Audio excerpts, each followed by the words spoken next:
Market లో invest చేసి మీ డబ్బులు డబుల్ చేసుకోవాలనుకుంటున్నారా? సుందరరామిరెడ్డి గారి లైవ్ సెమినార్ కి అటెండ్ అవ్వండి. నమస్తే రమగారు. నమస్తే జయ.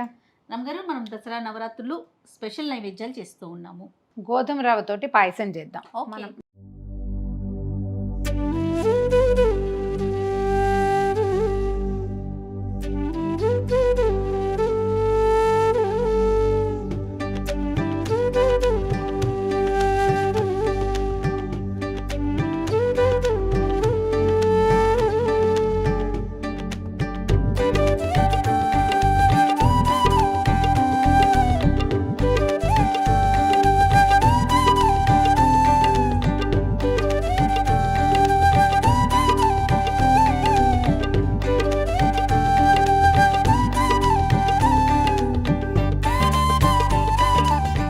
కేసరి బాత్ చేసుకుంటాం కదా, రవ కేసర్లు 3-4 సార్లు చేసాం, వీడియోలు ఉన్నాయి. గోధుమ రవ్వతోటి కూడా పాలు పోసి చేయొచ్చు, పాలు పోయకుండాను చేయొచ్చు. 2 రకాల వెరైటీలు ఉన్నాయి.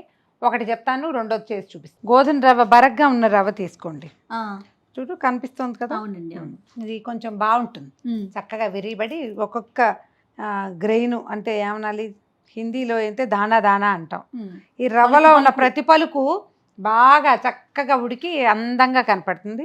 గోధుమ రవ్వ ఏ కప్పుతో తీసుకుంటామో ఆ కప్పుతో 2 కప్పుల పాలు, 1 కప్పున్నర పంచదార, ఓకే, తర్వాత కాసిన ఏలక్కాయలు, జీడిపప్పు, కిస్మిస్.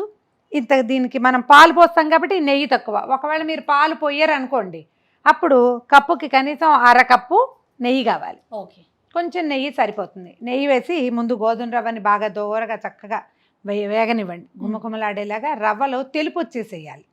ఈ రంగు పోయి తెల్ల రంగుకి రావాలన్నమాట. నిదానంగా వేయించండి. పాలు కొంచెం కాగబెట్టుకోండి పక్కన. ఆ వేడి వేడి పాలు కాస్త నీళ్లు కూడా పోసుకోవచ్చు. ఎలా అంటే ఇప్పుడు మనం దీనికి కనీసం 1కి 4 నీళ్లు పడతాయి. పాలే 4 పోస్తే అంత బాగా కుదరదు, పైగా అసలు కోవాగా అయిపోతుంది. అందుకని 2 గ్లాసులు నీళ్లు, 2 గ్లాసులు పాలు.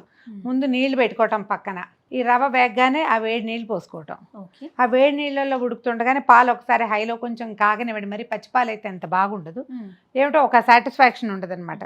ఆ వేడి పాలు కూడా ఇవి నీళ్లు పీల్చిన మరుక్షణం పాలు కూడా పోసేస్తే సరిపోతుంది. 1కి 4 ద్రవ పదార్థం కావాలి దీనికి, సరేనా? అంతే. పాలు పోయటం బాగా చక్కగా దగ్గరికి మగ్గిపోయిన తర్వాత పంచదార 1.5 పంచదార పోసేస్తాం. బాగా ఉడికి ఆ చక్క కోవా బాగా వస్తుంది, అంటే హల్వా లాగా కనపడుతుంది కదా.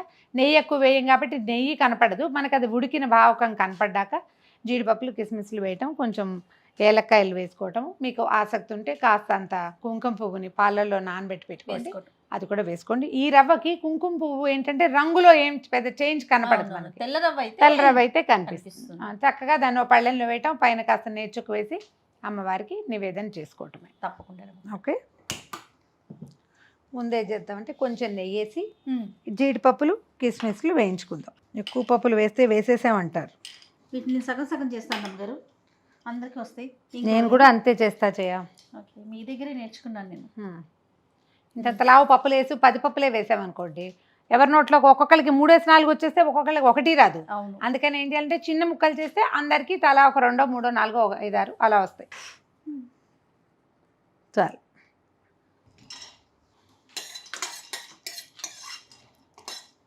జీడిపప్పులు, కిస్మిస్లు వేయించి తీసుకోండి. జీడిపప్పులు వేయించి పక్కన పెట్టుకున్నాం కదా, ఇగో ఇదే నెయ్యి మనం వేసేది మొత్తానికి. ఇంకా మళ్ళీ నివేదనప్పుడు 1 డ్రాప్ వేసుకోవటమే. గోధుమ రవ్వలో రాయిరప్ప ఇవాళ రేపు ఉండట్లేదులే. ఉండట్లేదండి. ఈ కప్పుతో 2 కప్పులు నీళ్లు పోసి ఆ గిన్నె స్టవ్ మీద పెట్టేసి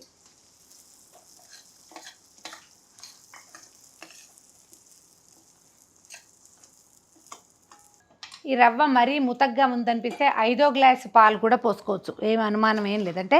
5వ గ్లాసు వాటర్ అంటే 3 గ్లాసుల పాలు, 2 గ్లాసుల నీళ్లు, లేదా 3 గ్లాసుల నీళ్లు, 2 గ్లాసుల పాలు. మన దగ్గర పాలు అవైలబిలిటీని బట్టి అనమాట. ఇంకో కప్పు కూడా పోసేసి 3 కప్పులు పోసి. రవ్వ బాగా బిరుసుగా బరకగా ఉంది కదా,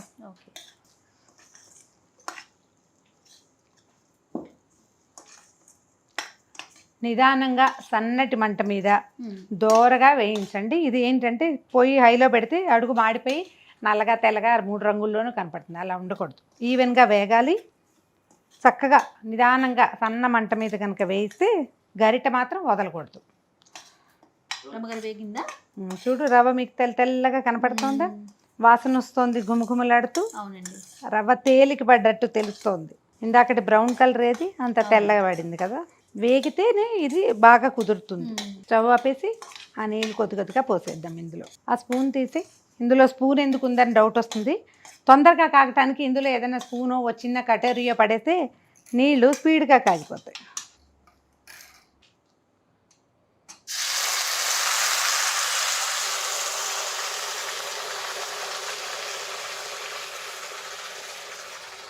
ఈ మసూరు నీళ్ళు పోసేటప్పుడు ఒక్క రవ్వ జాగ్రత్తగా ఉండండి. పిల్లల్ని మగవాళ్ళని దగ్గర ఉండనివ్వద్దు. మీరు కూడా ఒక అడుగు వెనక్కుండి చేయండి. ఇది బట్టతో పోసేటప్పుడు ఇంత వెనక్కుంటాను కుదరదు. పటకారు ఇంత పొడుగ్గా ఉంటుంది కాబట్టి ఇది ఈజీగా ఉంటుంది. ఇవి కూడా రమ్మగారు ఇదివరకు ఇట్లా ఇట్లా రౌండ్ షేప్ వచ్చి ఇట్లా వచ్చేది, ఐడియా ఉందా? పాత రోజుల్లో ఇనపవి అవే బెసికే అవకాశం కూడా ఉండదు. అస్సలు కథలో బాగుంటవి. ఇంకోటి ఏం చేద్దామంటే ఈ గిన్నెలో ఇందాక పాలు పక్కన పెట్టుకున్నాగా, ఆ పాలని వేడి చేసేసుకుందాం. 4 మిల్క్ 1 నీళ్లు కూడా పోసుకోవచ్చు. 4 పాలు అదే 4 పాలు, అదే మిల్క్ అంటున్నాను. 4 పాలు 1 నీళ్లు కూడా వేసుకోవచ్చు. మన దగ్గర ఉన్న పాలు ఉన్న ఉపస్థితిని బట్టి చేసుకోవటం అన్నమాట. దీన్ని ఉడకనిద్దాం నిదానంగా. ఎంత దగ్గరకు వస్తుంది అన్నగారు? వస్తుంది. గోధుమ రవ్వ తనకి కనీసం 8 రెట్ల నీళ్ళని తీసుకోగలుగుతుంది ప్రతి గింజ. అబ్బా, అంతకంతకే చిక్కబడిపోతుంది. చూడు, పాలు పోసినప్పుడు కొంచెం పలచగానే ఉంటుంది, ఎందుకంటే మనం ఇది పాయసమే కదా చేయబోతున్నాము. మనం పోసిన చిన్న గ్లాస్ ఎంత అయిందో చూడు. అవునండి, అయిందా? ఇప్పుడు ఏంటి దీన్ని నింపుతాం మనం, ఇంకా తక్కువ ఇంతే చేయాలి. అప్పుడు మనకి సరిపడా ఆ మాత్రం కప్పు నిండా వస్తుంది. మరి ఇన్ని రెట్లు నీళ్ళు పోస్తున్నావా? 1కి 5 నీళ్ళు పోసి 1.5 పంచదార పోస్తే ఎంత అయింది? 1 5 1 5 6.5 రెట్లు అయిపోతుంది. ఉడికేసరికి ఎక్కువ అవుతుంది కదా. పాలు కాగబెట్టి పక్కన పెట్టుకున్నామా? ఈ పాలు ఎత్తి పాయసంలో పోసేద్దాం.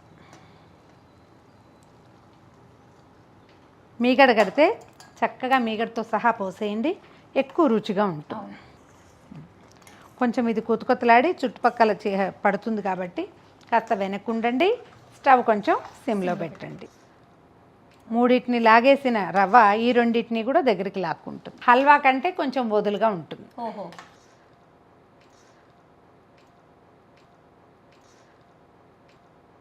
మొత్తం మనం పోసిన పాలు నీళ్లు సమస్తం వెళ్ళిపోయినాయి లోపలికి. ఈ రవ్వకి మనం పాలు కూడా పోసాం కాబట్టి ఎక్కువ వేసుకోవాల్సి వస్తాం మనం. ఇక పంచదార వేస్తాను. 1కి 1.5, ఒక రవ్వకి 1.5 గ్లాస్ వేసామన్నమాట. ఒక 5 నిమిషాల్లో వచ్చేస్తుంది ఇది. మీరు బెల్లం కూడా వేసుకోవచ్చు. బెల్లం వేసుకునేటట్టయితే పాలు వద్దు, బాగా మరి కాస్త నెయ్యి వేసి బాగా వేయించి, ఇంకా కాస్త వేయాలి. ఇప్పుడు ఒక 1/2 కప్పే కదా వేసాం, 1.5 కప్పు కనీసం నెయ్యి వేసి వేయించి బెల్లం కలిపితే కనుక అది కూడా చాలా బాగా వస్తుంది. చెండు కలర్ మారుతుంది, బ్రౌన్గా వస్తుంది. ఇది తెల్లగా ఉంది కదా. బెల్లం సిద్ధాంతం ఉంటే అలా చేసుకోవచ్చు. ఒక 4 నుంచి 8 నిమిషాల లోపల మొత్తం చక్కగా దగ్గరకు వచ్చేస్తుంది. ఈ బుడగలు వస్తున్నాయి చూడండి. మనం ఇంత నెయ్యి వేసినా కూడా నెయ్యి వదిలిపెడుతుంది ఇది. ఈ బుడగలు రావటం వచ్చి అంచులు వదిలేసాక దీన్ని ఆపేసేయచ్చు. మనం లూజ్ పాయసం లాగా కాకుండా స్పూన్తో తీసుకునేలాగా పాయసం లాగా కనపడుతుంది. మొదటి రోజు నుంచి 10 రోజుల లోపల మీ వీలు వెంబడి ఏ రోజు కుదిరితే ఆ రోజు. కేసరి బాత్ పెట్టుకోవాల్సిన రోజు ఉంది కదా, మనము ఎప్పుడు పెడతాం? అది కాత్యాయనికి కేసరి బాత్ అలా పెడతాం. ఆ రోజున నివేదనకి ఇది చేసుకోవచ్చు. అలా కూడా చేయొచ్చు, రవ కేసరి చేయొచ్చు, ఇదైనా చేసుకోవచ్చు. ఒకవేళ రవ కేసరి చేయాలనుకుంటే మన ఛానల్లో 3 రకాల రవ కేసర్లు ఉన్నాయి. ఏది కుదిరితే అది చూసుకుని పెట్టుకోండి. దగ్గర పడిపోయింది చూడు మన పాయసం. చూడు అడుగు అంటుతానంటుంది. ఈ తెర వస్తే చాలు. ఇప్పుడు ఇలా తీస్తుండగా అది చూడు ఖాళీ వస్తుంది, చూసావా? అడుగును అంటుకోకుండా కనపడతాం. అది వస్తే చక్కగా వచ్చేసినట్టే. ఏం చేద్దాం ఇప్పుడు? ఏలకల పొడి కొద్దిగా వేసేద్దాము. స్టవ్ ఆపేస్తాను. వేయించి పెట్టుకున్న జీడిపప్పులు, కిస్మిస్లు, బాదం పప్పులు వేసుకోదలిస్తే అవి కూడా 1 గంట నానబెడితే బాదం పప్పులు పైన ఉన్న తోలు ఊడొచ్చేస్తుంది. కొద్దిగా సన్నగా చాకుతోటి గీట్లు పెట్టి కనుక ముక్కలు తరిగేస్తే నేతిలో వేయించి వేస్తే ఎక్కువ రుచిగా ఉంటుంది, బాగుంటుంది. అయిపోయింది చేయ. కొద్దిగా ఒక బౌల్లో పెట్టుకుని పైన కొంచెం నెయ్యి వేసి అమ్మవారికి నివేదన చేసేసుకోవటమే. తీపి ఎక్కువ కావాలనుకుంటే పంచదార పెంచుకోండి, అంతే. కమ్మనైనా గోధుమ పాయసం మీ వెసులుబాటుని బట్టి ఉదయమో సాయంకాలమో చేసి నివేదన చేసుకోండి. అద్భుతం. ఏదో మనం ప్రయత్నం చేస్తూ ఉన్నాం రమ్మ గారు. ఇది స్టూడియో కాబట్టి అంత పూర్తిగా వెసులుబాటుగా చూపించలేకపోయినా నైవేద్యం ప్రధానం కాబట్టి వాటిని చేసే ప్రాసెస్ మాత్రం చూపించగలుగుతామండి. సో ప్రేక్షకులందరికీ మరొకసారి దసరా శుభాకాంక్షలు.